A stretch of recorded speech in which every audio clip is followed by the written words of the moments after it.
दांत वाली बहू। रंजना कभी ब्रश नहीं करती थी। उसे कितनी बार उसके माँ बाप ने डांटा, लेकिन उसका कोई असर उस पर होता ही नहीं था, जिस कारण से उसके दांत पीले पीले हो जाते हैं। शादी के बाद। अरे बहू, वैसे तो तुझ में कोई कमी नहीं है, पर तेरे दांत इतने पीले कैसे हैं बेटा? कैसे मतलब? कोई सर्जरी थोड़ी ना कराई है। वो तो क्या नाम, मैं ब्रश नहीं करती थी तो पीले हो गए। अब क्या करूं? आप कहें तो लाल करवा लूं या फिर काले? यार ये क्या है, क्यों माँ से लड़ रही हो? लड़ रही हूँ? अरे मैं लड़ रही हूँ या ये बोल रही है कि दांत पीले हैं, पीले। अरे तपस्या थोड़ी ना की है इन्हें पीले करने के लिए। बकायदा ब्रश नहीं किया है 20 साल तक, तब जाकर। छी, कैसी बात कर रही हो? ये उस वक्त तो पीले नहीं थे जब हम लोग तुम्हें देखने आए थे। अरे तब साफ करवा लिया होगा डेंटिस्ट के पास जाकर। अब देखो कैसे पीले पीले लग रहे हैं। रंजना सास की तरफ गुस्से से देखती है। फिर शुरू हो गई पीले पीले पीले। अरे पीले तो तब भी थे जब मेरे हाथ का रसगुल्ला उड़ा उड़ा कर खा रही थी और बोल रही थी, लड़की नहीं गुणों का खजाना दे रहे भाई साहब आप।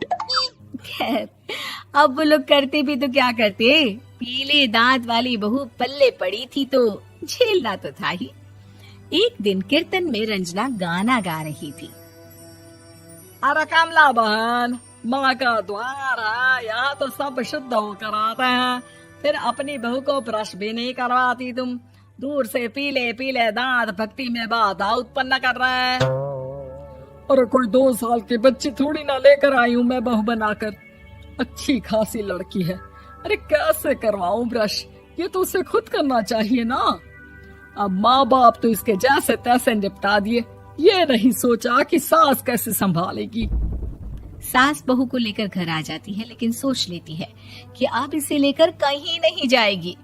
अगले रोज बहू कहती है, अरे क्या हो गया, मंदिर नहीं जाना क्या? कीर्तन का वक्त हो रहा है। मेरी मधुर वाणी से कान्हा जी जागते हैं और सोते हैं। आप तो जानती है ना उनकी भक्ति में कितना मन लगता है मेरा। वो क्या है ना, तबीयत ठीक नहीं लग रही है मेरी, आराम करूंगी मैं। तबीयत ठीक नहीं लग रही? अभी तो मिथुन के गाने पर नाच रही थी आप, और अब बोल रही है कि तबीयत ठीक नहीं लग रही। अरे भक्ति में मन लगा लो सासू माँ, ऊपर जाना है, क्या मुंह दिखाओगी आप? हाँ? सास को बहू की बात पर गुस्सा आ जाता है। मैं क्या मुंह दिखाऊंगी, इसकी चिंता तो ना कर, समझी? अपने मुंह की चिंता कर, जो ये पीले पीले दांत लेकर हर जगह पहुंच जाती है। पता है लोग कितना मजाक बनाते हैं। ना जी ना, मैं नहीं जाना कहीं तेरे साथ। तो ये बात है, कोई ना, मत जाओ, मैं अपने कमरे में ही बैठकर भक्ति कर लूंगी। ऊपर वाला दांत थोड़ी ना देखता है, मन देखता है, भावना देखता है।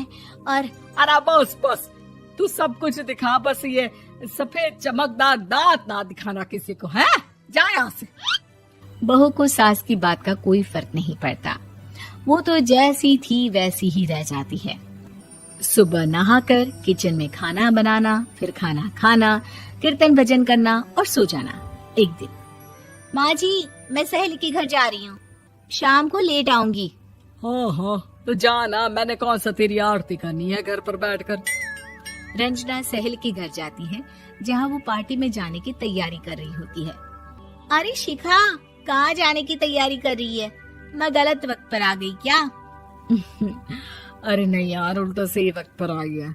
मैंने ये साड़ी और ज्वेलरी निकाली है यार, शाम को इनके ऑफिस की एक पार्टी में जाना है। बताना कैसा लग रहा है ये सब? नहीं यार, इस ड्रेस के साथ तो वो वाली ज्वेलरी अच्छी लगेगी। हाँ हाँ सही बोल रही है, मैंने ध्यान ही नहीं दिया। वैसे तो हमेशा से मस्त फैशन सेंस रखती है। तो बड़ा जाती होगी ना पति के साथ पार्टी में। रंजना कुछ नहीं बोलती, बस सोचती है कि यार काश ये बात सही हो जाती, पर मैं क्यों नहीं जाती पार्टी में? क्या इन लोगों की कोई पार्टी होती नहीं होगी? रंजना घर आती है और रात में पति से सवाल करती है, एक बात बताइए, आप मुझे किसी पार्टी में क्यों नहीं ले जाते? क्या आपकी यहाँ ऑफिस में पार्टी नहीं होती? पति बेचारा क्या कहता कि दांत पीले हैं तुम्हारे इसलिए। अरे कोई पार्टी होती नहीं हम लोगों के ऑफिस में, तो कहाँ से लेकर जाऊं? और मार्केट, मॉल, कहीं वीकेंड घूमना, कहीं तो। अरे यार सारे हफ्ते में एक छुट्टी मिलती है, तो सोचता हूँ कि आराम ही कर लूं। क्यों? रंजना मन मार के रह जाती है। पहले कभी सास के साथ मंदिर जाया करती थी, लेकिन वो भी सास ने ले जाना बंद कर दिया। घर बैठी बैठी रंजना बोर हो जाती है। तभी उसे आइडिया आता है और वो मायके जाने का सोचती है। सासू माँ, 2 दिनों के लिए मम्मी के घर जा रही हूँ। अच्छा ठीक है, आराम से जा। और हाँ, माँ से कुछ अच्छी आदत सीख कर आना कि कैसे शरीर के हर भाग की तरह दांतों की सफाई भी जरूरी होती है, समझी? शुरू हो गई ना आप। वो लोग आपकी तरह नहीं है कि छोटी छोटी बात का बतंगड़ बना दे। उन लोगों के लिए मैं मायने रखती हूँ, ना कि मेरे पीले पीले दांत। रंजना माँ को बिना बताए उन लोगों को सरप्राइज देती है, लेकिन जैसे ही वो दरवाजे पर पहुंचती है, अंदर देखती है कि घर वाले कहीं जा रहे होते हैं।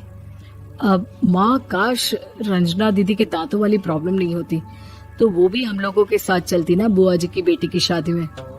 हाँ बेटा, लेकिन अब उसे कौन समझाए कि उसको उसके पीले दांत नहीं दिखते, लेकिन उसके आसपास के लोगों को कितना एम्बैरेसिंग फील कराते हैं। मुझे तो कितनी बार उसके स्कूल की टीचर ने शिकायत की कि उसके साथ कोई लड़की बैठना भी नहीं चाहती, और ना ही कॉलेज में कोई उससे बात करना चाहता था। लेकिन पता नहीं क्यों उसे ये बात समझ में ही नहीं आती। कोई कमी नहीं है उस लड़की में, बस यही कि दांत पीले हैं। वो तो भला हो जीजा जी और उनकी माँ का, जो दीदी को जैसी है वैसे ही रखा हुआ है। रंजना को अपने घर वालों की बात सुनकर बहुत दुख होता है। वो सोचती है कि वो क्या करे, लेकिन फिर वो सीधा डेंटिस्ट के पास जाती है, अपने दांत चमकाती है और कसम खाती है कि वो रोज ब्रश करेगी। अरे क्या हो गया? तुम तो 2 दिनों के लिए गई थी ना, पर कोई ना, अच्छा है, चलो आ गई तो। रंजना सास के सामने आकर खड़ी हो जाती है और पूरी स्माइल करती है, उसके चमकदार दांतों को दिखाती हुई।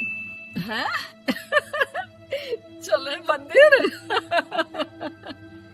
माँ, मुझे माफ कर दीजिए, मैंने आप लोगों को बहुत एम्बैरेसिंग फील करवाया। मैं आज से रोज ब्रश करूंगी।